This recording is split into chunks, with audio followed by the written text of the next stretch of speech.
Programme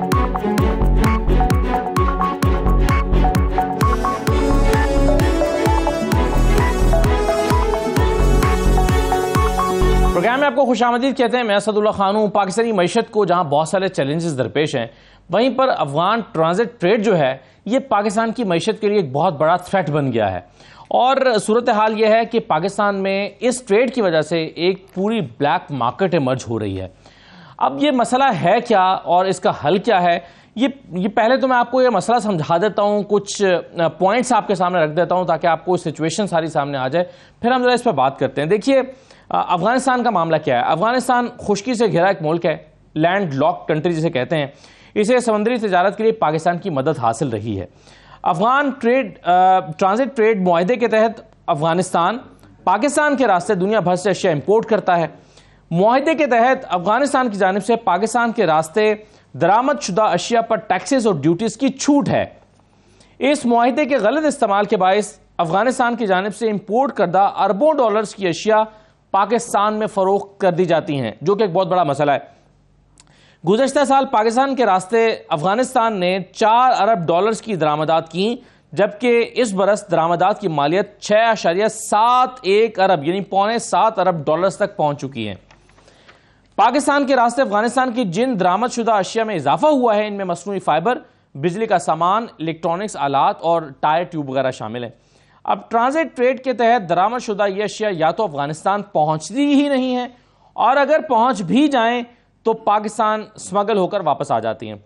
इस smuggling से एक तरफ पाकिस्तान को रेवेन्यू की मद में अरबों का नुकसान होता है, तो दूसरी जानिब ड्यूटीज और टैक्सेस भर के अशिया मंगवाने वाले पाकिस्तानी ताजिर जो हैं उनको भी एक बहुत बड़ा नुकसान उठाना पड़ता है, और इसके नतीजे में एक ब्लैक मार्केट जो है वो भी इमर्ज कर रही है। अब ये मसला जो कि पैदा हो चुका है, पाकिस्तान इसको डील कैसे करेगा। पाकिस्तान मुख्तलिफ मुआहिदों की वजह से सर्टन पाबंदियों का भी शिकार है, और ऐसे में ये जो अफगानिस्तान एक गैर कानूनी तरीके से पाकिस्तान की मईशत को नुकसान पहुंचा रहा है अपने फ़ायदे के लिए, उसको ज़्यादा बर्दाश्त भी नहीं किया जा सकता, यानी पाकिस्तान उसको चलने भी नहीं दे सकता। तो हल क्या है, रास्ता क्या है। सैयद मोहम्मद अली साहब हमारे साथ मौजूद हैं, माहिर बैनुल अक़वामी उमूर के। बहुत शुक्रिया मोहम्मद अली साहब को खुशामदीद कहते हैं। ब्रिगेडियर वकार खान साहब हमारे साथ मौजूद हैं, सीनियर तर्जकार हैं। ब्रिगेडियर साहब खुशामदीद। और मुमताज़ बंगश साहब हमारे साथ मौजूद हैं, ब्यूरो चीफ है 92 के पेशावर में। मुमताज़ बंगश साहब, आपको भी खुशामदीद। ब्रिगेडियर साहब, मैं आपसे ज़रा गुफ्तगू का आगाज़ करूँगा। ये जो मसला हमने आपके सामने रखा है, एक पूरी ब्लैक मार्केट इमर्ज हो गई है, और ये जो अफगान ट्रांजिट ट्रेड है, अगरचे एक एग्रीमेंट के तहत पाकिस्तान भी पाबंद है, लेकिन उसी एग्रीमेंट के तहत फिर अफगानिस्तान भी तो पाबंद है। फिर वो अशिया जो अफगानिस्तान जानी चाहिए, जो ड्यूटी फ्री हैं, वो पाकिस्तान में फरोख्त क्यों हो जाती हैं। तो ये मसला कितना बड़ा बन गया है, इसकी इंपॉर्टेंस क्या है। जी, आई थिंक इसकी बाकी अगर शिकें देख लें जो अफगानिस्तान पे लागू होती हैं, उसमें बड़ा क्लियर है कि कोई ऐसी चीज़ इंपोर्ट नहीं की जाएगी जो पाकिस्तान के लिए, इकोनॉमी के लिए लेट्स से अफेक्ट करती हो और कंपेटिटिवनेस में उसका फ़र्क आता हो। तो ये भी इसकी शिक है। You can not import something and then re export to Pakistan जो पाकिस्तान की अपनी ट्रेड को अफेक्ट करे। अच्छा, ये तो आई वुड से कि जो अफगान ट्रांजिट ट्रेड है, ये तो किसी हद तक फिर एक देयर इज अ वेक्टर। अगर आपकी ग्वादर या कराची की पोर्ट और वहाँ से उसने जाना है चमन या तोरखम बॉर्डर पे, तो उसके डिफाइंड रूट्स हैं, रेलवेज भी है इसके अंदर, और रोड नेटवर्क भी है। सो उसमें किसी हद तक आप कह लें कि एक मॉनिटरिंग सिस्टम तो है। लेकिन असल में इसके अलावा जो है, जो बड़ा इशू बना हुआ है इसके साथ मिक्स हो के, वो है पाकिस्तान अफगानिस्तान माफिया कॉरिडोर। अब जिस तरह सी पैक है, चाइना पाकिस्तान इकोनॉमिक कॉरिडोर, तो ये I think this is more dangerous than Afghan transit trade. So Afghan transit trade definitely एक उसकी आप कह लें कि स्ट्रीम है। दूसरी स्ट्रीम जो है वो ईस्ट वेस्ट चलती है, एंड दैट इज जो पंजाब सिंध में मैन्युफैक्चरिंग होती है स्पेशली गुड्स की, उसके बाद ग्रेन है, शुगर है, and then you add dollar. So I would say ये 5-6 चीज़ें हैं जो इफेक्ट कर रही हैं, और इसमें miss use of Afghan transit trade भी है जिसके अंदर अंडर इनवॉइसिंग है। फिर ऐसी चीज़ें मंगवाई जा रही हैं जो शायद अफगानिस्तान में कंज्यूम ही नहीं होनी, और वो या तो कराची ही में ऑफलोड होके, यानी माफिया इतना स्ट्रॉन्ग है कि वहीं से जो है वो विद इन आवर्स जो है वो आगे खाली करके और आगे मार्केट में आ जाता है। देयर इज एन एस्टीमेट कि जो सिर्फ स्पेयर पार्ट है, कपड़ा है, और किसी हद तक टायर्स वगैरह जो हैं, ये जो पाकिस्तान की 5-6 बड़ी सो कॉल्ड बड़ा मार्केट्स हैं, इसमें कराची है, पेशावर है, लाहौर, उसके बाद Pindi Islamabad, Mardan, and then of course अगर आप हिंटरलैंड में नीचे चले जाएं तो सदर्न पंजाब में। इसमें तकरीबन $35 बिलियन का ये सामान पड़ा हुआ है which has been accumulated over a period of time. Just imagine कि इसने कितना डैमेज किया है आपकी समीडा को। स्मॉल मीडियम एंटरप्राइज इंडस्ट्री है, स्पेयर पार्ट्स आपके भी हैं जो बनते हैं यहाँ पे। 25 करोड़ का ये मुल्क है। So it's a huge mafia. तो इसके अंदर ये सिर्फ नहीं है कि लेट्स से अफगानिस्तान ही पहुंचा, ये कराची में ही ऑफ लोड होता है। लेट्स से अगर पहुंचा है तो अफगानिस्तान में क्रॉस किया, फिर ऊँटों और खच्चरों पे वापस आया। So there is I think जो कंट्रोल मैकेनिज्म है बॉर्डर का वो लोग इन्वॉल्व हैं। इसके अंदर बड़े बड़े माफिया डॉन्स हैं जो मे भी आपके असम्बलियों में बैठे हुए हैं। उसके बाद अगर आप डॉलर को ऐड करें, $5 million are siphon to Afghanistan every day. It be surprising figure, ये ब्लूमबर्ग की फिगर है। और अभी आई थिंक जब इस पे क्रैक डाउन हुआ तो लोगों ने देखा कि पाकिस्तानी रुपये ने अप्रिशिएट किया बाय 15%, लेट्स से एक हफ्ते में या 10 दिन में। और अफगान करेंसी ओपन मार्केट में 15% ही डिप्रिशिएट हुई है इन टर्म्स ऑफ डॉलर। तो मैथमेटिक्स बड़ा क्लियर है कि किधर जा रहा था अदर देन होर्डिंग जो है। So all told this I think main thing is to focus on Pakistan Afghanistan mafia corridor and Afghan transit trade is just part of it. I would say उसका शायद ये हाफ भी नहीं बनता। सही है। अब इसमें बिल्कुल सही है, कॉम्प्लेक्स इशू इस तरह से बन गया है कि अब इसमें माफियाज जो हैं वो आ गए हैं। अब इसमें मोहम्मद अली साहब मसला ये है, और ये बड़ी सादा सी बात है समझना। फ़र्ज़ कीजिए आपने टायर मंगवाने हैं, अब पाकिस्तान का जो ट्रेडर है वो ड्यूटीज़ पे करके टायर मंगवाएगा, लेकिन अफगानिस्तान जो अपने लिए टायर मंगवा रहा होगा वो ड्यूटी फ्री होंगे क्योंकि ज़ाहिर पाकिस्तान में उसको ड्यूटी पे नहीं कर रहे। लेकिन अगर वो यहीं भेज देगा तो वो सस्ते बिक जाएंगे, तो लोकल मार्केट जो है वो तो तबाह हो जाएगी। सादा सी बात है। ये क्यों हो रहा है? जी बिल्कुल, ये बहुत अफसोसनाक है कि बहुत अरसे से जब से अफ़गानिस्तान में कॉन्फ्लिक्ट शुरू हुआ तकरीबन 44 साल पहले, तो ये एक ऐसा बहुत इम्पॉर्टेंट नेशनल सिक्योरिटी का इशू है जिससे सरफ नज़र रहा है फॉर वट एवर रीज़न। हमारा फोकस ट्रेडिशनली जो है वो कन्वेंशनल वॉरफेयर या कन्वेंशनल टाइप ऑफ थ्रेट से रहा है। तो और दूसरी बात ये कि हमने अफ़गान भाइयों को जिस तरह अपने घर में पनाह दी, उनको इज्जत दी, अकोमोडेट किया, वो बहुत ज़्यादा मेरे ख्याल में तारीख़ में शायद ही इसकी कोई मिसाल मिलती हो। अगर आप दूसरे ममालिक को देखें, ईरान को देखें और दीगर तुर्की को देखें, जहाँ कॉन्फ्लिक्ट जोन से शाम से लोग तुर्की में जाते हैं या ईरान में लोग गए अफ़गानिस्तान से, तो उनका तर्ज़ अमल बहुत मुख्तलिफ था। उनको बहुत स्ट्रिक्टली ऑब्जर्वेशन में और कैंप्स में रिस्ट्रिक्ट करके रखा गया था। उनको इस तरह खुले बंदों फिरने की इजाज़त नहीं थी। और मैं समझता हूँ कि इन हाइंडसाइट हमें भी अगर इस तरह की एहतियात बरतते तो बहुत सारे जो मसाइल हैं स्मगलिंग के, ड्रग्स के, क्लाशनकोफ कल्चर के, जराइम के और सोशल और अखलाकी मसाइल भी जो बाद में पैदा हुए, उनमें शायद कमी आती। अब आते हैं असल मसले की तरफ। तो अब देखें, असल में जो मैं सबसे इम्पॉर्टेंट बात ये करना चाहता हूँ कि ये जो सॉफ्ट बॉर्डर है ना हमारा वेस्ट का, इससे 3 हमारे नेशनल सिक्योरिटी के बड़े मसले पैदा होते हैं। और ये सिर्फ इकॉनमी नहीं है इसका ताल्लुक़ कि जी ज़ख़ीरा अंदोज़ी हो रही है या आर्टिफिशियल शॉर्टेज हो रही है या स्मगलिंग हो रही है। दूसरा मसला, उन्हीं रास्तों को आप देखें टेररिस्ट भी इस्तेमाल करते हैं। ठीक है।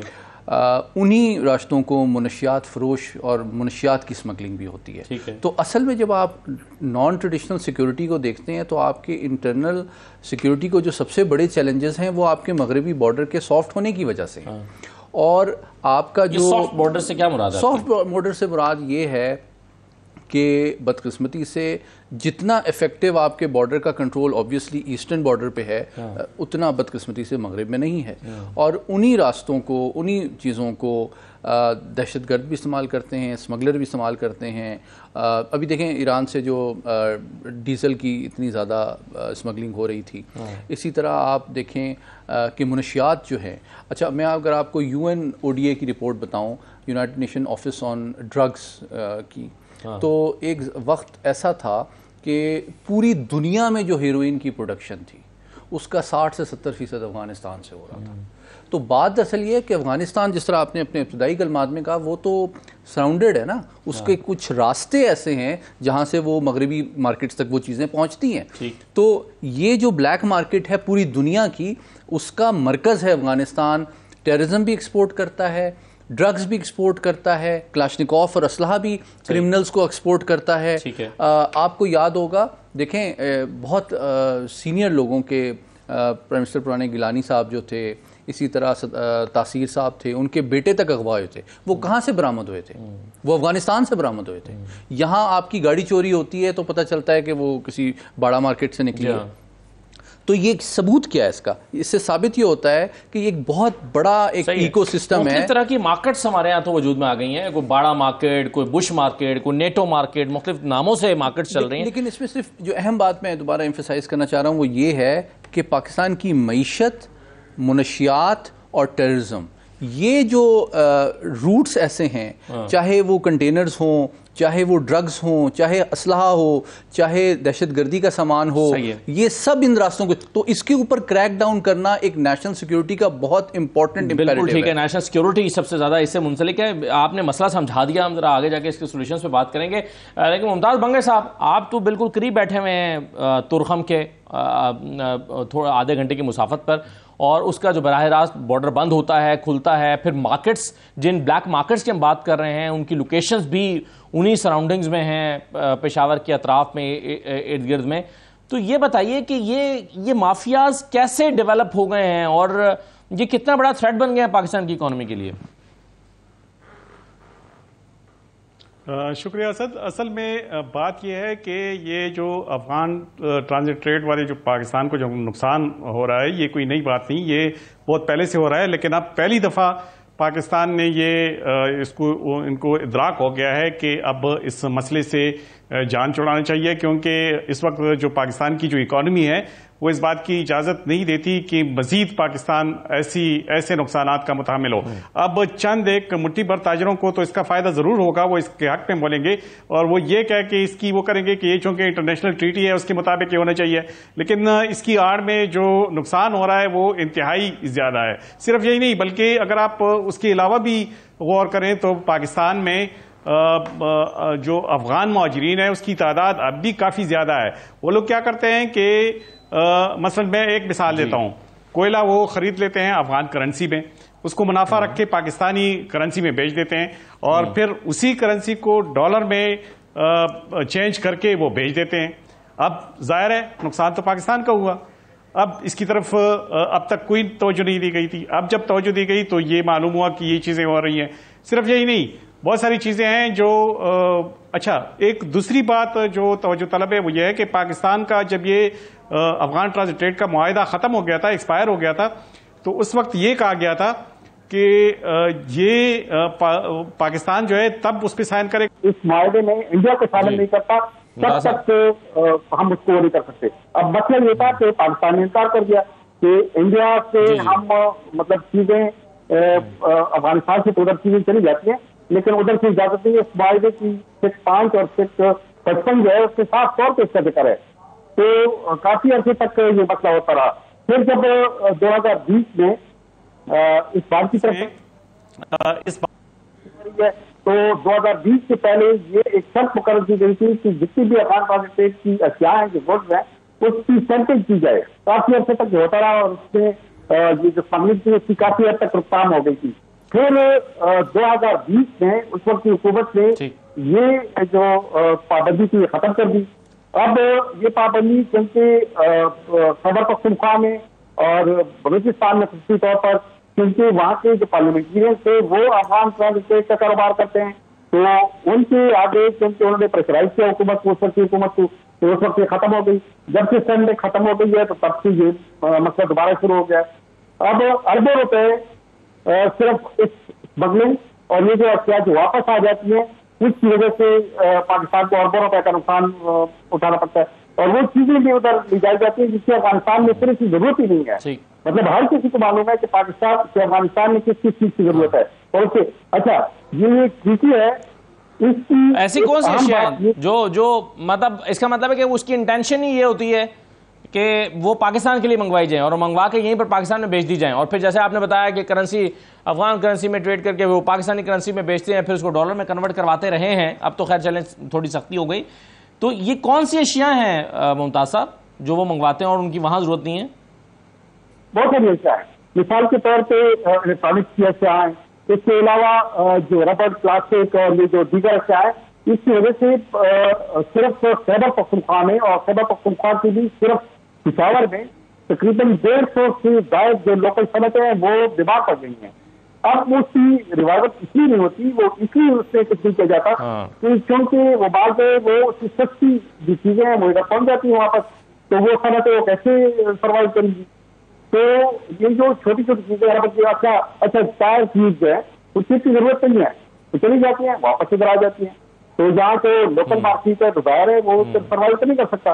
प्लास्टिक और दीगर क्या जो है इलेक्ट्रॉनिक की चीजें जो है और उसके अलावा जो लोकल सनतों की चीजें हैं उसी का भी हाल है, इसकी इधर बिल्कुल जरूरत नहीं है। और फिर दूसरी चीज बात यह है कि बहुत सारी अशिया अफगानिस्तान में सब मलेशिया से आ जाती है, वो उनको सस्ती पड़ती है, लेकिन फिर भी इधर से अफगान चीजें चली जाती है और वो वापस फिर आ जाती है, चीजें चली जाती है और वो वापस फिर आ जाती है।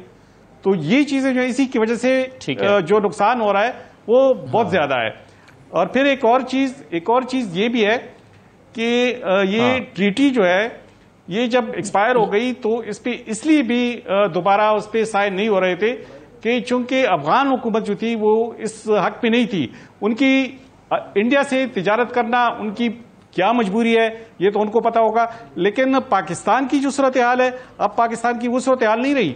पाकिस्तान जो है ये सीपेक पे जब हम जोर देते हैं इसकी वजह यही है, बुनियादी वजह यही है कि जब यहाँ पे शाहराई बनेंगी इसके तहत और जो इंफ्रास्ट्रक्चर बेहतर हो जाएगा तो यहाँ जो चीजें हैं गवादर से सीधी ये जाएंगी काशगर और ज़ियांजियांग का जो सूबा है चाइना के उधर, और उधर से फिर इंतहाई आसान रसाई वाला जो रास्ता है कजाकिस्तान और किर्गिस्तान तक वो इंतहाई आसान भी है और वो पाकिस्तान को अगर शाहराएं ठीक है तो बहुत सस्ता भी पड़ता है।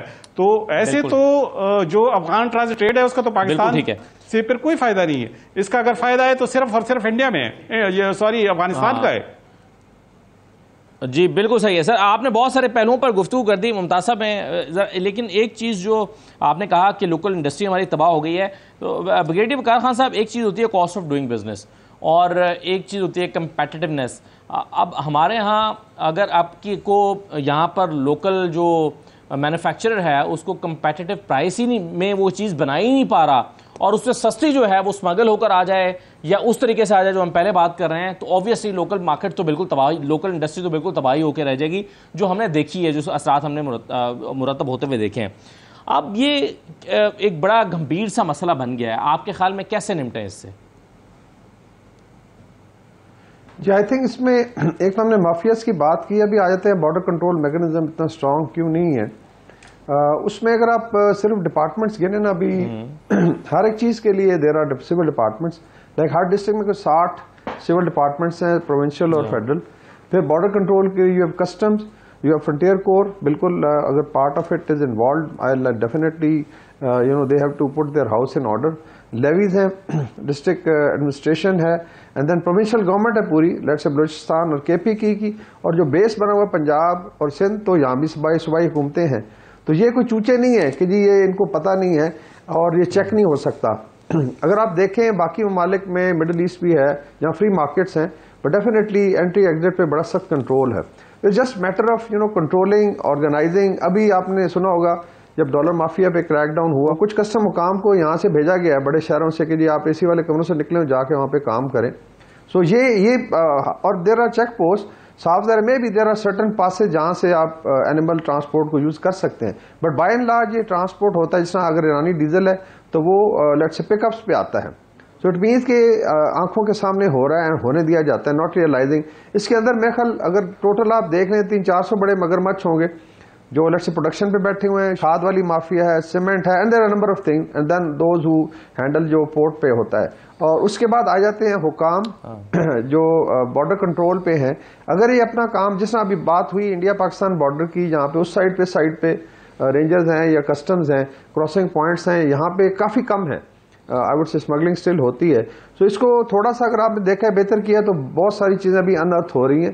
There is no shortage of anything in Pakistan. Actually Pakistan का जो फार्मर है सरप्लस प्रोड्यूस करता है, one of the best performance. आप एरिया देख लें पंजाब सिंध का जहाँ से प्रोडक्शन होती है, compare with Brazil in terms of size agriculture land है। अमेरिका है जो बड़े प्लेयर्स हैं एग्रीकल्चर के, रशिया है, यूक्रेन है, इंडिया है, चाइना है। तो इतनी सी थोड़ी सी जगह से if you are 5th-6th largest producer of wheat, आप कोई फर्स्ट 10 में आप बाकी लाइफ स्टॉक में, तो किसी चीज़ की कमी नहीं है। यहाँ पे बिल्कुल कीमतें कंट्रोल हो सकती हैं अगर माफिया को कंट्रोल करें।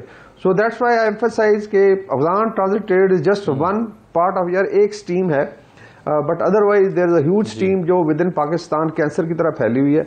इनके अपने बेसेज हैं और बोथ वे है, यहाँ से चला गया ग्रेन, फूड ग्रेन और सेंट्रल एशिया तक जाता है, ईरान भी जाता है और उधर से आ रही हैं अशिया, इवन कॉस्मेटिक्स आता है। पूछे अफगानिस्तान में क्या कंजम्पशन है कॉस्मेटिक्स की, और अगर आप पेशावर जाएं या पिंडी बाड़े में जाएं आपको बड़ा जबरदस्त किस्म का इंपोर्टेड कॉस्मेटिक्स मिले, may be it is 10 times costlier then जो पाकिस्तान में बनता है। सो इट मीन्स कि एक तो आप दुश्मनी कर रहे हैं मुल्क के साथ और आप खुद जो है billions of let's say dollar बना रहे हैं और आपने एक एंट्रेंच किया अपने आप को। दूसरा, आप अपनी पूरी जनरेशन को तबाह कर रहे हैं। जो इंडस्ट्री यहाँ पे कंपेटिटिव नहीं रहेगी, स्पेशली स्मॉल एंड मीडियम, जिसमें लेट्स से 50 करोड़ या 1 अरब तक लोग इन्वेस्ट करना चाहते हैं, इससे कम कोई लेट्स से स्पेयर पार्ट्स का करना चाहता है या स्पेयर पार्ट मैन्युफैक्चर करना चाहता है, तो वो कैसे करेगा अगर उसको चीज़ें अवेलेबल हो जाएंगी आसान लेट्स से उसके कॉस्ट पे, जस्ट बिकॉज ऑफ स्मगलिंग जो है। और जिस तरह मैंने मिसाल दी है, ये आई थिंक रजी साहब ने एक सर्वे किया था, उसमें उनको पता चला कि इट्स अबाउट $35 बिलियन का स्पेयर पार्ट और सिर्फ कपड़ा पड़ा हुआ है पाकिस्तान में। जस्ट इमेजिन कि how much loss you can bear. So resources की भी कमी नहीं है, बॉर्डर कंट्रोल। आई फील के we should start behaving like a state. It is I think the state is being taken for granted by inside and outside. Afghanistan भी आपको take for granted करता है और अंदर जो बैठे हुए माफियाज वो भी कि जी ठीक है इसी तरह चलता है, और इसमें फिर बेशुमार चीज़ें हैं। ये पैसा किस तरीके से साइफन होता है फॉर सपोर्टिंग टेररिज्म, और जो नेटवर्क्स हैं कैसे इस्तेमाल करते हैं।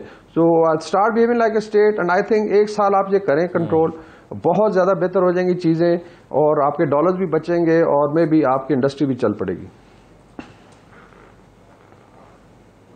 बिल्कुल सही है। तो बुनियादी तौर पर मोहम्मद अली साहब, ये हमारा अनफॉर्चुनेटली पाकिस्तान जो है ये माफियाज के निर्गे में आया हुआ पाकिस्तान बन गया हुआ है, और ये जो हम अफगान ट्रेड की इन वीकनेसेस का रोना रो रहे हैं, ये भी पाकिस्तान में मौजूद माफियाज के बगैर तो शायद मुमकिन नहीं होगा। तो क्या करना है, माफियाज के ऊपर हाथ डालना पड़ेगा, फिर इस मसले से निपट सकेंगे? जी बिल्कुल। देखें, मैं थोड़ा सा ब्रिगेडियर साहब की बात को आगे बढ़ाता हूँ। पहले तो उसकी अहमियत तो क्विकली थोड़ा सा उसकी सिग्निफिकेंस और स्कोप को आइडेंटिफाई कर लें। देखें, जो पाकिस्तान अफगानिस्तान का ट्रेड है ना, पाकिस्तान कितना क्रिटिकल और वाइटल है अफगानिस्तान के लिए, हमारा बहुत लीवरेज है। हम अपने लीवरेज को, अपने इन्फ्लुएंस को, अपने पावर को बहुत अंडर एस्टिमेट करते हैं। ना सिर्फ ये कि पाकिस्तान के तमाम अजनास और इन चीज़ों के ऊपर अफ़गानिस्तान की 38 मिलियन आबादी, तकरीबन सिंध की आबादी के बराबर एक मुल्क है जो डिपेंडेंट है, बल्कि वो अपनी एक्सपोर्ट्स के लिए भी हमारे ऊपर डिपेंडेंट है। आपको पता है जो अभी IPPs में कोयला यूज़ हो रहा है, तकरीबन $250 मिलियन की पाकिस्तान इंपोर्ट करता है कोयला। और आपको पता है ये जो अफगान तालिबान की गवर्नमेंट आई है, इन्होंने उसकी प्राइसेस उस पर डबल से ज़्यादा टैक्सेशन बढ़ा के हमारे लिए महंगा कर दिया है।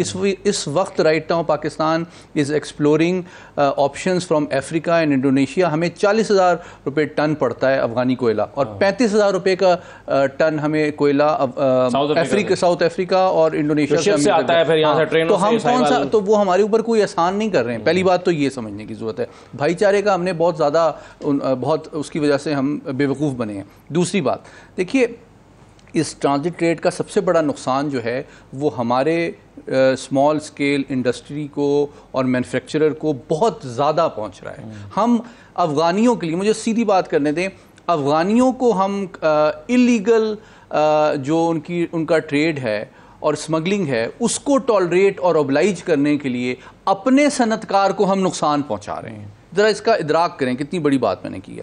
तीसरी बात यह है कि पूरी जो हमारी ब्लैक मार्केट इकॉनमी है ना पाकिस्तान की, वो डिपेंड करती है अफगानिस्तान के ऊपर। अच्छा, हाँ, अच्छा। और फिर एक चौथी बात जो है मैं थोड़ी सी और भी कहना चाहता हूँ। अब आप चाहते हैं, आप CPEC डेवलप कर रहे हैं, और जब आप CPEC डेवलप हो जाएगा तो उसको आप जब ऑपरेशनलाइज करेंगे, आप चाहते हैं कि दुनिया की तिजारत यहाँ से हो, तो वो कैसे होगी कि अगर आपका इतना बैडली मैनेज्ड बॉर्डर कंट्रोल्स होंगे। चीन की तिजारत अगर कई बराज़मों को आपके थ्रू शुरू हो जाए तो वो इस मिजाज और इस निज़ाम के ज़रिए तो आप उसको मैनेज ही नहीं कर सकेंगे। कितनी स्मगलिंग और ब्लैक मार्केट बढ़ जाएगी। पाँचवीं बात यह है कि अगर आप इस ब्लैक मार्केट को क्रैक डाउन करते हैं, इस कंटेनर की जो सारी मूवमेंट है उसको मॉनिटर रिकॉर्ड करते हैं, उसको टैक्स नेट में लेके आते हैं प्रॉपर्ली, तो आपका ना सिर्फ लोकल जो इन्वेस्टर है वो कॉन्फिडेंट होगा, आपका GDP बढ़ेगा, आपकी एक्सपोर्ट्स बढ़ेंगी, ठीक है। आपका टैक्स रेवेन्यू बढ़ेगा, आपका जो फॉरेन इन्वेस्टर का कॉन्फिडेंस बढ़ेगा। वो क्यों इन्वेस्ट करे आपके मुल्क में आके, अरबी और चीनी, जबकि आप अपने ओन पाकिस्तानी इन्वेस्टर और इंडस्ट्रियलिस्ट को सिक्योरिटी प्रोवाइड नहीं करते against black market and smuggling. तो मैं समझता हूँ ये बिल्कुल भी ऑप्शन मतलब अफोर्डेबल नहीं है, सस्टेनेबल नहीं है। इसलिए हमें 4 चीज़ें फौरी करने की जरूरत है। ये 4 चीज़ें अगर आप मुझे इजाज़त दें तो ये 4 चीज़ें मैं आपसे सुनता हूँ, मगर एक छोटा सा ब्रेक ले लूँ। ब्रेक के बाद वापस आते हैं और फिर ये देखते हैं कि जिस तरह से अभी बात की थी मोहम्मद अली साहब ने कि इसी मसले के साथ जुड़ा हुआ एक और मसला टेररिज्म और मनशियात की स्मगलिंग का भी है। अगर ये कंट्रोल करेंगे तो वो चीज़ें ऑटोमेटिकली कंट्रोल होंगी। इस पर मैं मुमताज़ भंगर साहब से बात करूँगा। ब्रेक लेके वापस आते हैं।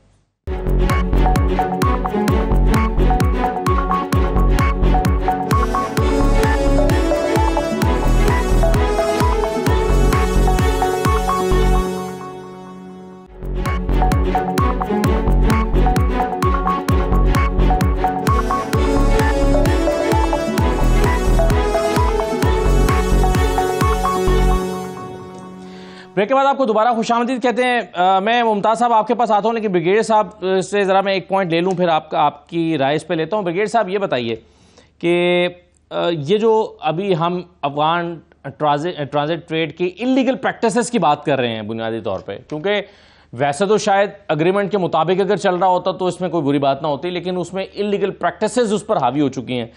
इससे ही जुड़ा हुआ मसला जो है वो फिर पैदा होता है ये दहशतगर्दी का भी और मनशियात की एक्सपोर्ट का भी। तो ये कैसे मर्ज हुआ है सारा कुछ? जी, आई थिंक इस पे I quickly go over it. Basically अगर दोनों तरफ देखे जाए, हर कंट्री के पास लीवर्स होते हैं, लीवरेज होती है। अच्छा, पाकिस्तान के पास 6 पॉजिटिव लीवर हैं, मैं क्विकली बताऊंगा। यह इकोनॉमिक लीवरेज है, ट्रांजिट ट्रेड है, डेमोग्राफिक है, because your housing 3 million Afghan, जिसमें से आई थिंक 7.5 लाख शायद इलीगल है। अभी अमेरिकन जब निकले हैं तो उसमें जो है ऑलमोस्ट 2.25 लाख अफगान फिर ट्रांजिट हो रहे हैं या बैठे हुए हैं। इस्लामाबाद पेशावर आप जाएं, हर दूसरी गली में। एंड डेफिनेटली हमने एक गुड स्पिरिट में इसको किया। Then you have social leverage है, रिश्तेदारियां हैं, लैंग्वेज है, सेमिनरीज हैं हमारी, जहाँ से तालीम ले के लोग गए, और फिर पाकिस्तान से काफ़ी सारे अफगान बच्चे जो पढ़ के गए हैं, उनकी अभी 3री जनरेशन है यहाँ पे। And then is of course security leverage है कि अगर आप जो है इसको सही तरीके से करते हैं, in case there is terrorism you can go and strike. आपका लीवरेज हमने इस्तेमाल नहीं किया। अफगानिस्तान के पास जो है 2-3 आई थिंक लीवर हैं जो नेगेटिवली इस्तेमाल। नंबर 1 इज टेररिज्म, जो इरिस्पेक्टिव ऑफ के पीछे 30 ईयर्स की आई थिंक हिस्ट्री देख लें, ये हर गवर्नमेंट ने इस्तेमाल किया है। आई विल नॉट से कि उन्होंने उनको बिल्कुल ऑर्डर किया, लेकिन उन्होंने आंख बंद किए रखी। और ये ऐसे लोग लाइक TTP जिनकी ओथ ऑफ एलिजेंस है विद द अमीरुल मोमिनीन, अगर वो उनको बात नहीं रख सकते तो I don't believe it despite. और फिर इसके बाद इंटरनेशनल कम्युनिटी ने अभी सारा जो है ना एविडेंस सामने रखा है। ताशकंद में जो हुई आई थिंक ग्रुप ऑफ 7 जो अफगानिस्तान के नेबर्स हैं, उन्होंने भी हाईलाइट किया है जी कि ये चीज़ है basically now there high technology है, ह्यूमन इंटेलिजेंस अभी छुप नहीं सकती। There are pictures of them dining with them. इनको अभी एक और रिपोर्ट है कि अलकायदा के लोग हैं जिनको बाकायदा तनख्वाहें दी जा रही हैं और अपॉइंटमेंट्स हैं, तो ये छुपी चीज़ नहीं रही, यू कांट डिनाई इट। ठीक है जी, तो एक तो ये हो गया टेररिज्म का लेवल जो वो यूज़ करते हैं। देन इज ऑफ कोर्स के they can become a proxy for a hostile power, threat कर सकते हैं। ठीक है, जब इंडिया के साथ कर लेंगे, ठीक है जी आप कर लें। और एक किसी हद तक अगर east west transit route develop होता है तो ये फिर उनके पास एक चीज़ आ जाएगी। पाकिस्तान ने जो है ये 6 के 6 लीवर जो है कभी नेगेटिवली इस्तेमाल नहीं किए, but in case terrorism doesn't stop तो then you can start using it. ठीक है, और उसको ग्रेजुएटेड भी कर सकते हैं। अभी आपने देखा है कि डॉलर पे क्रैकडाउन हुआ है तो उसमें स्टेबलाइज हुई है, वहाँ पे बढ़ गई है। इस तरह बॉर्डर कंट्रोल अगर आप बेहतर कर लेते हैं, सो इंटरली अगर आई थिंक आप कर लेते हैं तो काफ़ी प्रेशर बनेगा, because Afghanistan is already isolated. अच्छा, डिप्लोमेटिक लीवरेज की मैंने बात नहीं की कि इस वक्त बहुत कम ममालिक है जहाँ पे अफगान एम्बेसियाँ, तालिबान के लेट्स से सफ़ीर तानियात हैं, और बहुत कम कंट्रीज जिन्होंने वहाँ पे सफ़ीर भेजे हुए। So we are one of the few, like China ने भी भेजा है। सो डिप्लोमेटिकली उनकी सारी डिप्लोमेटिक लड़ाई तो इस्लामाबाद से हो रही थी जब वो आए हैं। इनकी इन्वेस्टमेंट कॉन्फ्रेंस इस्लामाबाद में हुई। सो इट मीन्स कि आपने पॉजिटिवली जो है उसकी हेल्प करने की कोशिश की है। इमेजिन कि अगर हम कहते हैं ठीक है 7.5 लाख जो अफगान इलीगल है वापस जाएं, क्योंकि इकॉनमी बहुत बेहतर है, उनका अफगानी बड़ा तगड़ा है, तो ठीक है जाएं भी, बड़े अच्छे हालात हैं, वुमेन राइट्स पे है। So I think there is a lot that you can do. Internally ठीक कर लें और ये जो 6 लीवर हैं इनको ग्रेजुएटेड तरीके से अप्लाई करें इन केस टेररिज्म स्टॉप नहीं होता। सो आई थिंक ये बड़ा आसान है। बाकी you have an option, case से नहीं रुकता तो then there is a military lever, इंशाल्लाह कैपेबिलिटी भी है। इन केस यू फाइंड के ये 3-4 सूबे हैं जहाँ से ये लॉन्च पैड्स हैं एंड वी फील, तो प्रियम्पशन की इजाजत यूएन भी देती है, जब आप पे टेस्ट अटैक करते हैं you can go and strike, लेकिन आई एम श्योर वहां तक बात नहीं जाएगी। सो आई वुड फिनिश हियर कि मेनली इंटरनली अपने आप को ठीक कर लें, माफियाज को फिनिश करें and then you know start behaving like a state, और चीजें आई थिंक बिल्कुल कंट्रोल हो सकती हैं। सही है, बिल्कुल सही है। मुमताज़ बंगर साहब, आप क्या समझते हैं कि ये जो टेररिज्म वाला मामला है और मनशियात वाला मामला है वो भी इसी में जो है वो गड़मड़ होके, यानी जब ये आप लूप होल्स छोड़ते हैं तो फिर उसको भी रास्ता मिलता है, ये सारी सिचुएशन जो है वो किस तरह से एक कॉम्प्लिकेट कर रही है? जी बिल्कुल, पाकिस्तान की जानिब से तो बड़ी कोशिश की जाती है कि ये जो ड्रग्स हैं जो अफगानिस्तान से आती हैं, जाहिर है पहले इधर कबायली इलाकों में पोस्ट की काश होती थी, हम आए रोज सुनते थे कि वहां पे पोस्ट की काश तलफ कर ली गई है, लेकिन अब मेरा ख्याल है 7 जो साबिक कबायली एजेंसियां हैं, अब तो सेटल डिस्ट्रिक्ट्स हैं, उनमें से कोई ऐसा इलाका नहीं है जहां पोस्ट की काश की जाती हो। और तालिबान के दौर में ये सिर्फ चंद माह कबल खुद तालिबान के एक वजीर ने यह बात की थी कि हम इसलिए भी जो पोस्ट की काश्त है उसको तलफ नहीं कर सकते कि इससे हमारी हाफ अमीनियन आबादी जो है, खानदान जो है, वो इस कारोबार से वाबस्ता है, तो पहले हमें जो दुनिया है, जो मगरबी दुनिया है, वो हमें पहले इसकी कंपेंसेशन दे, उसके बाद हम ये तलब करेंगे। और असल एक अहम बात मैं जो आपको बताऊं, पूरी दुनिया का जो 85% ड्रग प्रोडक्शन है वो अफगानिस्तान से होता है। अफगानिस्तान में जो ड्रग प्रोडक्शन है वो पूरी दुनिया में फैल रहा है। और अब तो अक़वाम मुत्तहिदा ने पिछले दिनों, मेरा ख्याल है 2-3 दिन पहले, इस किस्म की एक रिपोर्ट आई है और उसमें ये कहा है कि एक नई ड्रग है जिसको फेंटामाइन कहते हैं, उसकी प्रोडक्शन उधर शुरू हो गई है और बाकायदा तौर पे उसकी स्मगलिंग भी हो रही है। तो नई नई चीजें, अभी ये जो आइस का नशा है ये फैल गया है, ये कहीं पाकिस्तान के अंदर से ये चीज नहीं बनी, ये सारी जितनी भी चीजें हैं, ये जितनी भी उसमें वो जिद्दत आ रही है, ये उधर ही से होती है। और फेंटामाइन के बारे में कहा जा रहा है कि ये इंतहाई खतरनाक ड्रग है और ये अगर दूसरे ममालिक में पहुंच जाए तो इसको कंट्रोल करना मुश्किल हो जाएगा। पाकिस्तान की जानिब से तो ये होता है कि सिर्फ तुरखम के बॉर्डर पे एक ही दफा पे कोई 130 किलोग्राम हेरोइन जो है वो एक ही वन गो में पकड़ा गया था। तो इसका मतलब यह है कि ये जो ड्रग्स है ये इसी उसमें अफगान ट्रांजिट ट्रेड की जो गाड़ियां हैं उसी भी इसको खारिज इम्कान करार नहीं दिया जा सकता कि इसके थ्रू भी हो सकती हैं। तो जब तक कि उस पर मुअस्सर वो ना हो, मतलब बॉर्डर पे तो काफी उसमें सख्ती होती है, लेकिन उसमें एक ये मसाइल भी हैं। अच्छा, ये जो अफगान ट्रांजिट ट्रेड की उसमें बात हो रही थी, उसमें इवन ट्रीटी के तहत कस्टम वालों को भी ये इख्तियार नहीं है कि वो जो गुड्स डिक्लेरेशन है वो सिर्फ उसमें 20% चेक कर सकते हैं। अब जब पाकिस्तानी हुकूमत ने यह कहा है कि 5% इजाफी उनको चेकिंग का वो दिया जाए, तो वो भी उसको इजाजत नहीं मिली। तो ये इतना खतरनाक मुआहिदा है कि इसका सरासर नुकसान सिर्फ पाकिस्तान ही को हो रहा है। ये बड़ा इंपॉर्टेंट पॉइंट है कि अगर आप एक मुआहिदे के तहत वहां से आने वाले ट्रक्स को या वहां जाने वाले ट्रक्स को खोल के चेक ही नहीं कर सकते, तो फिर आप उसमें कुछ भी भर के ले आए, क्योंकि प्रोडक्शन जो है वो सबसे ज़्यादा अगर वहां पे ड्रग्स की हो रही है तो निकलनी तो कहीं ना कहीं से है। वो देखिए, इसको मैं बहुत आसान अल्फाज में एक्सप्लेन करता हूँ। एक गाड़ी है जो पाकिस्तान से अफगानिस्तान जा रही है या अफगानिस्तान से पाकिस्तान आ रही है, या एक शख्स है जो बॉर्डर क्रॉस कर रहा है पाकिस्तान से अफगानिस्तान या वाइस वर्सा।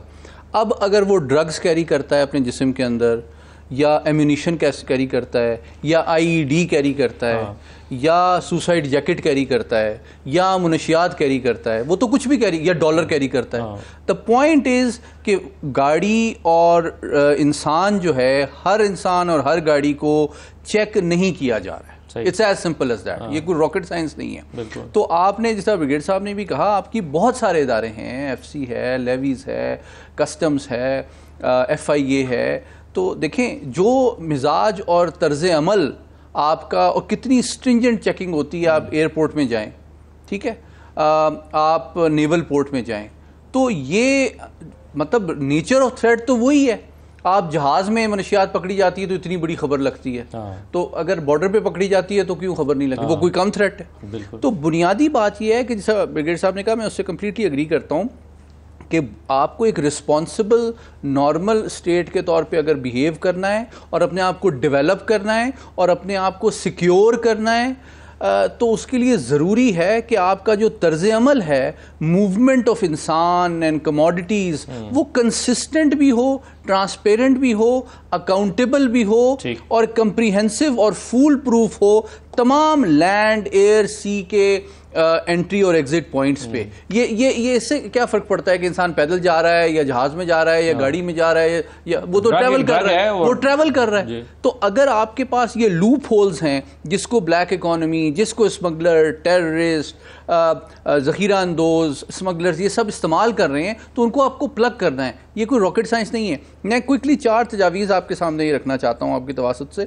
नंबर 1 ये कि देखें, जब भी आप 4 चीजें रखना चाहते हैं तो आप ब्रेक में चले जाती है। अब अगर मुझे इजाजत दे दें तो ब्रेक से आके सीधा मैं आपकी इन 4 चीजों के पास आ जाता हूँ। ब्रेक के बाद वापस आते हैं जी।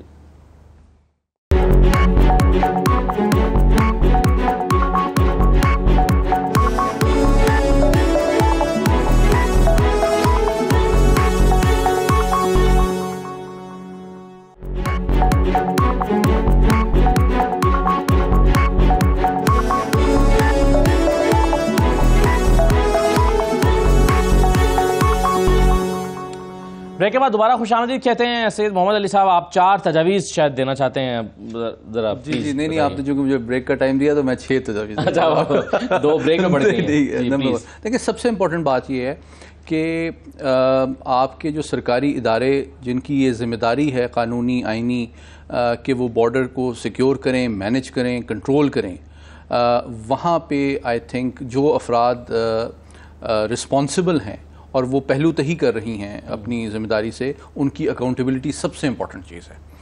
ये सब उसके बगैर जारी बात है कि जो रिस्पॉन्सिबल है, he is looking the other way and is not doing his job. तो I think some heads should roll, तही कर रहे हैं या फिर मुलव्वस हैं, या बिल्कुल ऐसे ही है। तो some heads should roll accountability of those institutions. और मैं समझता हूँ जो नई लीडरशिप आई है उनका एक एटीट्यूड है और पॉजिटिव अप्रोच है। मैं समझता हूँ कि वो अकाउंटेबिलिटी उनको करनी चाहिए और कुछ एग्जाम्पल्स आप कायम करेंगे तो वो नीचे तक उसका असर पूरे इंस्टीट्यूशन में पड़ेगा, पहली बात। दूसरी बात यह है कि आप इंसान के बजाय जो बॉर्डर मैनेजमेंट और सिक्योरिटी के मामलात हैं इसको टेक्नोलॉजी डिपेंडेंट कर दें।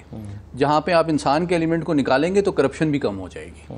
जब आप रिकॉर्डिंग करेंगे, मॉनिटरिंग करेंगे, सीसीटीवी के ज़रिए 24 आवर मॉनिटर करेंगे क्या मूवमेंट हो रही है, बंदे के फेशियल रिकॉग्निशन के ज़रिए, उसके डीएनए के ज़रिए रिकॉर्ड करेंगे कि एक बंदे ने कितनी दफ़ा बॉर्डर क्रॉस किया है और किस बेसिस पे किया है, वीज़ा किस नौइयत का था, ट्रैवल परमिट किस नौइयत का था, हर चीज़ को इलेक्ट्रॉनिकली आजकल। और ये कॉस्ट इफेक्टिव है, इससे आपके अखराजात बच जाएंगे।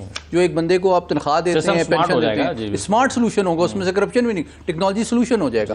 अच्छा, फिर आपके पास एक डेटाबेस भी बन जाएगा, एक साहब ये गाड़ी, इस नंबर की गाड़ी ने 50 दफ़ा ट्रांसफर क्रॉस किया है, अभी ये एंटर हुई है और 2 दिन के बाद ये वापस कैसे जा रही है।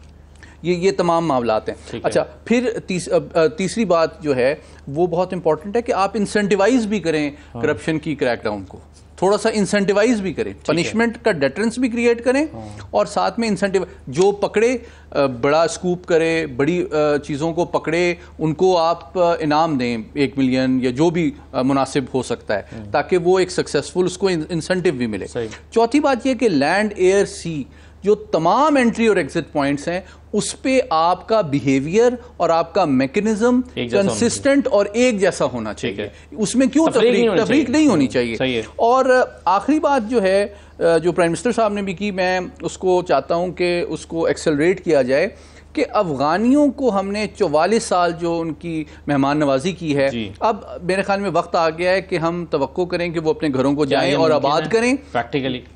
नहीं, मैं उसी तरफ आ रहा हूँ। तो डेफिनेटली नहीं, आपसे देखें, आप ह्यूमन राइट्स और दूसरी बातें करते हैं। अमेरिका ने जमहूरियत नाफिज करने के लिए 20 साल लगाए ना अफगानिस्तान में, तो अमेरिका को कहेंगे इन 20 लाख को इमिग्रेशन दे के अमेरिका में आबाद कर लेना, अगर इतनी इनसे मोहब्बत है आपको। अच्छा, तो दूसरी बात, आप अगर कर रहे हैं ना, आप इनको रजिस्टर करते हैं ना, इनको आप टैक्स नेट में लेके आते हैं, और तो मैं समझता हूँ कि इट्स अबाउट टाइम कि अब आप इनको आइडेंटिफाई करें। नादरा का डेटाबेस मौजूद है, उसमें बहुत सारे जो लोग नहीं हैं उनको ट्रैक डाउन करके gradually, gracefully, respectfully but timely अब अपने घरों को भेजें, ताकि हमारे अंदर ये जो सारे मसाइल हैं उनमें भी कमी पैदा हो। ये अनफॉर्चुनेटली यहाँ तो ये हो रहा है कि ये आप अब यहाँ हमारे यहाँ जो लूप होल्स हमारे सिस्टम में हैं, वो यहाँ पर अपने शनाख्ती कार्ड बना लेते हैं, यहाँ पाकिस्तान के पासपोर्ट बना के फ्लाई करते हैं, तो ये हो तो नहीं, लेकिन उसमें मैं क्विकली देखें इलीगल तरीके से होते हैं। नहीं, वो उसको पकड़ना कोई मुश्किल काम नहीं है। अगर आपका या मेरा अगर जाली आईडी कार्ड बना हुआ है ना, तो वो आपके नादरा के बे फॉर्म से मैच नहीं करेगा, क्योंकि उसके पीछे फैमिली ट्री नहीं होगा। सही है, तो वो पकड़ा तो जा सकता है, लेकिन पकड़ना चाहें तो। मुमताज मंगल साहब, ये जो 3 मिलियन के करीब अफगानी पाकिस्तान में मौजूद हैं, और जाहिर है ये अफगान का वॉर का ज़माना ख़त्म हो चुका, अफगानिस्तान में अमन है, वो अपने मुल्क में वापस जा सकते हैं। बहुत सारे लोगों की यहाँ पर पैदाइश हुई है। अनफॉर्चुनेटली हमने वो जिस तरह से बाकी लोग मुहाजिरीन को एक मखसूस जगह पर जो है वो महदूद कर देते हैं, हमने वो नहीं किया। जैसे तुर्की ने सीरियंस को जो है वो एक ख़ास मखसूस एक बाउंड्री वॉल्ड एरिया है उसके अंदर मखसूस रखा हुआ है, वो शामी मुहाजिरीन वहाँ से बाहर नहीं आ सकते। ये सब चीज़ें करने की थी, मगर नहीं किया। चलें, अब ये साल इसमें गुजर गए और अब दूसरी तीसरी नस्लें यहाँ पर उनकी पैदा हो गई हैं। लेकिन ये एक कॉम्प्लेक्स इशू है, इसको कैसे डील किया जा सकता है, और इसको डील किए बगैर शायद हम मसले का हल भी नहीं कर सकते। और ये जो इनमें से कोई 7-8 लाख लोग तो शायद पाकिस्तान में उस तरह से रजिस्टर्ड भी नहीं है या इलीगल हैं, तो कैसे आप देखते हैं इस मसले का हल? असद, मैं एक छोटी सी बात, ये मोहम्मद अली साहब ने ये टेक्नोलॉजी की बात की है, उसमें एक छोटी सी बात ऐड करना चाहता हूं कि ये जो अफगान ट्रांजिट ट्रेड का मुआहदा है, बाकायदा तौर पे इसमें एक ऐसी शेक भी मौजूद है जिसमें यह कहा गया है कि ये जो ट्रक्स हैं बाकायदा तौर पे इनकी ट्रैकिंग होगी। पाकिस्तान ने उस पर अमल कर दिया और काफी हद तक उस पर कामयाबी भी हुई, लेकिन अफगानिस्तान के साइड पे साल हर साल गुजरने के बावजूद भी अभी तक कोई पेशरफ ना हो सकी। वो तो ये कहते हैं कि हमारी हुकूमतें बदलती रहती हैं और हमारे पास इतनी टेक्नोलॉजी नहीं है, जो भी नहीं है। पाकिस्तान ने उनको ऑफर भी किया था कि हम लोग आपके साथ मदद करके वो करेंगे। अब वहां से जो गाड़ियां आती है उसमें क्या होता है, वो ट्रैकिंग की टेक्नोलॉजी को तो छोड़ना होता है। वहां तो बॉर्डर के ऊपर आपने तो जो है वो तुर्खम बॉर्डर से क्रॉस किया है, मैंने भी किया है, वहां पर तो पाकिस्तान का एक इमिग्रेशन सेटअप है, अफगानिस्तान की साइड पर तो वो भी नहीं है। वो तो ये भी ट्रैक नहीं करना चाहते कि कौन एंटर हो रहा है, लीगली हो रहा है, इलीगली हो रहा है। वो तो पासपोर्ट भी चेक करने को वो नहीं करते। तो मेरा ख्याल है कि वो तो इसको बॉदर ही नहीं करना चाहते। बिल्कुल, वो तो बिल्कुल नहीं है, बल्कि जो चेकिंग का जो उनका तरीकाकार था वो आपको पता है, हम वो साथ ही थे कि किस तरीके से वो लेके गए हैं, 2-3 सवालात किए और बस वो जाने दिया। बहरहाल वो तो खैर उनकी तो कमजोरियां हैं, लेकिन वो जो ये जो अफगानियों की बात आप की है, खैबर पख्तूनख्वा और बलूचिस्तान, ये 2 ऐसे सूबे हैं कि जहां पे अब भी लाखों अफगानी मौजूद हैं। इसमें 2 किस्म के अफगानी हैं। एक अफगानी वो हैं कि जिन्होंने बाकायदा तौर पे जो फॉरेन जो ओरिजिन कार्ड जो अक़वाम मुत्तहिदा के जरिए उनको जारी होता है वो बना लिए और हर साल उसकी तोसी उसमें होती है और बाकायदा तौर पे वो यहाँ पे मौजूद होते हैं। एक ऐसे लोग हैं कि जो बिल्कुल इल्लीगल यहाँ पे रह रहे हैं, उनके पास कोई मतलब डॉक्यूमेंटेड वो है ही नहीं, न उनके पास है और न उनके पास अपना कोई रिकॉर्ड मौजूद है। और एक ऐसे हैं कि जो नादरा के पास बाकायदा तौर पे वो शनाख्ती कार्ड का रिकॉर्ड रखते हैं। और ये जो फैमिली ट्री वाली बात है, ये बड़ी आसान बात है। ये तो हम बाकायदा ऐसे लोगों से मिलते हैं और उनसे जब बात करते हैं, भाई क्या हमने शनाख्ती कार्ड बना लिया है, खुल के आपको बताते भी हमने बना लिया है। और ये जो फैमिली ट्री है वो इस तरह से होते हैं कि फर्ज के एक कपल है, उसके बच्चे नहीं है, तो 3 बच्चे जो हैं वो उसमें शामिल हो जाते हैं, उसकी फैमिली ट्री में चले जाते हैं। उसकी वालदियत, तो उनको इससे कोई गरज नहीं है कि वालदियत ए हो, बी हो, सी हो, उसमें चले जाते हैं। अब वेरिफिकेशन का कोई ऐसा तरीका नहीं है कि वो सारी जो चीजें हैं वो दोबारा चेक हो और उसमें वो हो कि ये इनके बच्चे हैं भी या नहीं है। एक बड़ी मशहूर एक खातून थी जो नेशनल जियोग्राफिक ने उसको वो भी किया था, शरबत बीबी, वो बाकायदा तौर पे उसके बच्चों ने भी शनाख्ती कार्ड बना रखे थे यहाँ पाकिस्तान में। और मेरे ख्याल में ये हमने ये स्टोरी ब्रेक की थी तकरीबन 2-3 साल कबल। वो यहाँ पे जब उसका शनाख्ती कार्ड का पता चल गया कि यहाँ पे वो रह रहे हैं, हमारे ऑफिस के करीब ही रह रहे थे, तो उसके बाद वो यहाँ से चले गए और अब वो गायब हो गए। तो जब ये हाल हो कि इतनी फेमस खातून जो शनाख्ती कार्ड बना लेते हैं, पासपोर्ट बना लेते हैं जी, पासपोर्ट बनाते हैं और उस पासपोर्ट के थ्रू जो है वो फ्लाई करते हैं। जब बन जाता है तो पासपोर्ट का तो कोई मसला ही नहीं होता। बिल्कुल। तो ये अच्छा, और दूसरी बात ये कि इधर उनके बिजनेसेस हैं, पेशावर में बड़े बड़े स्टोर्स हैं, वहां पे अफगानी हैं, वो शक्ल से नजर आते हैं कि वो अफगानी है, हम लोग बड़ी आसानी से पहचान लेते हैं। लेकिन वो लोग न टैक्स देते हैं न उनके लिए अच्छा, अगर वो पाकिस्तानी शनाख्ती कार्ड नहीं रखते तो उनका बैंक अकाउंट भी नहीं है, वो पैसा अच्छा, इनमें से अक्सर ऐसे हैं कि जिन्होंने पाकिस्तान। तो अब ये बताएं ना मुमताज साहब कि ये क्या मुमकिन है, जो हमारी ख्वाहिश है कि ये वापस चले जाएं? मेरे ख्याल में जब हम इनको देखते हैं, इधर पिशावर में देखते हैं, सवाबी में देखते हैं, इसके अलावा जो मर्ज एरिया है वहां पे देखते हैं, वहां पे तो सवाल ही पैदा नहीं होता कोई यहां से चले जाए। हम गए थे, गजनी गए थे और ये कंदहार गए थे, वहां पे जो उनका लिविंग स्टैंडर्ड है वो मेरा ख्याल है हमारे जो पसमानदा इलाके, पसमानदा तरीन इलाके, उनके लिविंग स्टैंडर्ड में और उन इलाकों के लिविंग स्टैंडर्ड में बहुत ज्यादा फर्क है। तो उनका मेरा ख्याल है, अच्छा उनके बच्चे जो हैं वो यहां से पढ़ लिख गए हैं, उनको पर्शियन नहीं आती, उर्दू आती है, उनको पश्तो आती है, यहीं की पश्तो आती है, और वहां की पश्तो, वहां के जो डायलेक्ट है वो उनको पता ही नहीं है, तो उधर जाके क्या करेंगे? जाहिर है वो तो जिस तरह से हमारे लोग चले जाते हैं, वेस्ट में चले जाते हैं, वहां पे वो पॉलिटिकल असाइलम क्लेम कर देते हैं और रिफ्यूजी बन जाते हैं, तो वक्त गुजारते हैं। ये मुल्क जो है उनके लिए तो किसी नेमत से कम नहीं। बुनियादी तौर पर मैं आखिरी मिनट है जी, सही है मोहम्मद अली साहब, बुनियादी तौर पर इस वक्त इस इशू पर मेरा ख्याल है कि हुकूमत पाकिस्तान को ओवरऑल जो अफगान ट्रांजिट ट्रेड में जो लूप होल्स हैं, जो प्रॉब्लम्स हैं, इस पे एक पूरा फोकस करके अपनी स्ट्रैटेजी बनाकर उसको इम्प्लीमेंट करना चाहिए, ताकि पाकिस्तान की इकोनॉमी में ये जो हमने दरारें डाली हुई हैं इसको किया जा सके। तो ये कितना इंपॉर्टेंट है कि पाकिस्तान इस पर पूरा फोकस करे इस वक्त? जी बिल्कुल, मैंने जिस तरह शुरू में कहा, ये नेशनल सिक्योरिटी का बहुत बड़ा चैलेंज है जिसको बहुत अरसे तक ओवरलुक और निगलेक्ट किया गया है। और ये खुशाइन बात है कि इस वक्त की जो इंतज़ामिया है, जो हुकूमत है और फ़ौज की क़यादत है, वो एक पेज पे है।